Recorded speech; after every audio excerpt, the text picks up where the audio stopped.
Kailangan nga ba na charm level 3 ka na kay Bolo App bago ka makapag-withdraw? So, yan yung pag-uusapan natin ngayon about kay Bolo App application.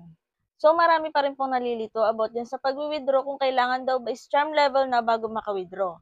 So, ito po yung mga B, yung kailangan po ng charm level is kapag sa agent nyo gustong mag-withdraw.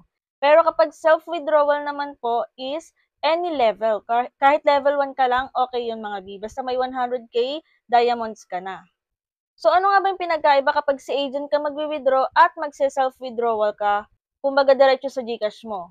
So kapag si agent ka po magwi-withdraw, same day mo mare-receive yung pera sa GCash. So halimbawa mag-withdraw ka ngayon, ise-send mo yung dayas kay agent and then sesendan ka ni agent ng pera from GCash. May nagawa na rin akong video about dito kasi nung nakaraan naman is may nagtanong saan daw nanggagaling yung perang sinesend naman ni agent kapag sa kanila nagwi-withdraw. So, sariling pera po nila yon. Ang mangyayari kasi dyan mga B is, tulad sa akin nagwi-withdraw yung mga member ko, yung ibang member ko, sa akin sila nagwi-withdraw. Ang ginagawa ko dun is, sesendan ko sila ngayon, and then, ako na yung magwi-withdraw ng diamonds na isesend nila sa akin. Kumbaga, mababalik din sa akin yung pera. Ang kagandahan kasi doon, kapag ikaw na member, nag-withdraw ka sa agent, marireceive mo din agad yung pera.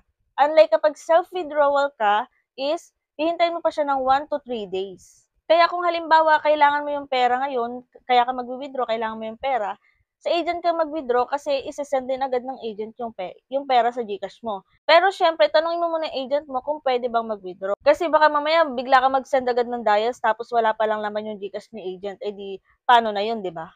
So, ganun po kasi yung nangyayari doon sa mga nagtatanong din kung paano or saan nanggagaling yung perang sinesend ni agent. Ganun lang yung mga B. Isesend nyo kay agent yung inyong diamonds and then, yung mga naipon niyang diamonds, is-withdraw hindi niya. At si agent na yung maghihintay ng 1 to 3 days bago pumasok sa GCash nila. So, ang nangyari doon is mas napadali yung pag-withdraw mo. Mas napaaga mo na-receive yung pera papunta sa GCash mo.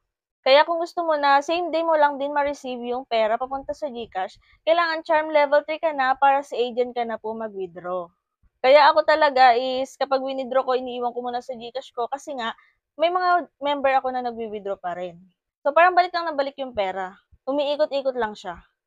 So yun po yung tatandaan nyo kapag gusto nyo si agent kayo magwi-withdraw is kailangan charm level na kayo at kapag sa agent po kayo nag-withdraw is ma-receive nyo agad yung pera papunta sa GCash. Basta isend nyo lang kay agent yung inyong GCash details. And then kapag self-withdrawal naman po yung gusto nyong withdraw, any level, kahit anong level ka pa, kahit level 1 ka lang, pwede kang mag-withdraw pero ma-receive mo yung pera 1 to 3 days po.